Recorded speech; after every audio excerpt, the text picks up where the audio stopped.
We want to consider now what happens for large t. Now for large t, the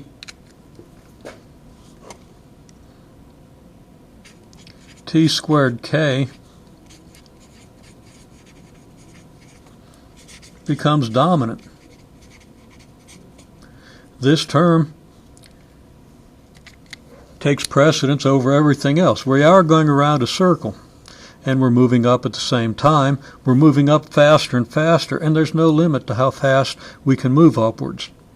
What's that going to do? If we're moving around a circle, but we're moving a large distance upward, our path is going to be almost straight.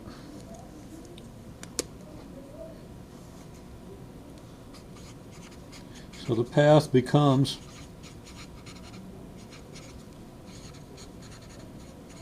almost straight, leaving letters out here, straight, pretend the eye's in there, and curvature of a straight line, well, the straighter the line gets, the greater the radius of the circle that matches that part of the curve, so that the radius of curvature is going to become infinite, and the curvature approaches 1 over radius of curvature, and that's going to be 0. Radius of curvature is going to approach infinity, and our curvature is going to approach 0. Let's see if that's borne out by our expression. Now, the denominator is the thing that's going to trump everything. Okay? If we take everything in our numerator, we have a t squared here multiplied by cosine of t, and a t squared here multiplied by the sine of t. We have t terms. Without going into great algebraic detail, you should understand this from first year calculus, the t squared terms are simply going to dominate everything else. So that what we're going to have in the numerator is something that's proportional to t squared.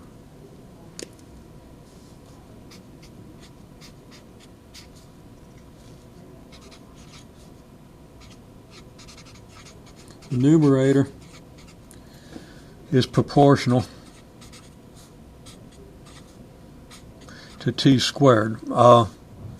The magnitude of the numerator is proportional to t squared.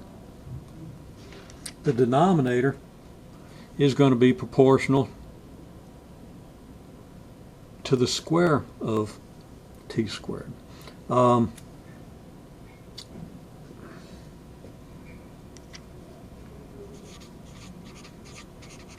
So the denominator is going to be the square root of pi squared a squared plus 4t squared to the 4th, which is proportional to t to the 4th. If you ignore everything else in here and don't even worry about the 4, as t gets very large, this square root, well, it's going to be close to 2t, the square root of 4t squared. So it's going to be proportional. This part is going to be proportional to t, and when we raise that to the 4th power, it's proportional to the 4th power.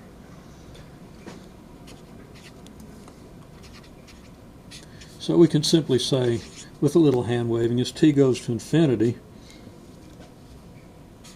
the magnitude of the curvature, and of course the curvature is a positive quantity, so I didn't really need the absolute value signs, but the magnitude of the curvature is proportional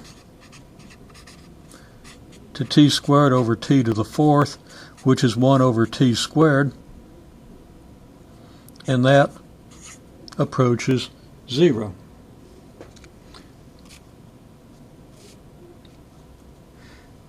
So that, as expected, our path becomes almost straight, our curvature approaches 0, and if we analyze the t's here and consider the limit of this expression as t approaches infinity, we're going to find that it's dominated by the 1 over t squared and therefore approaches 0 as expected.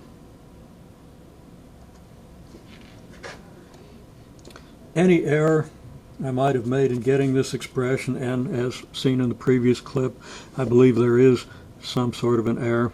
But any error I made there is probably not going to have been reproduced enough times to get rid of the t-squareds here and the t-squareds here, and to raise these t's to any powers greater than the second, so that this denominator is still going to dominate as t approaches infinity. And the error I made affects the result for small values of t, but isn't going to really have any large effect as t approaches infinity.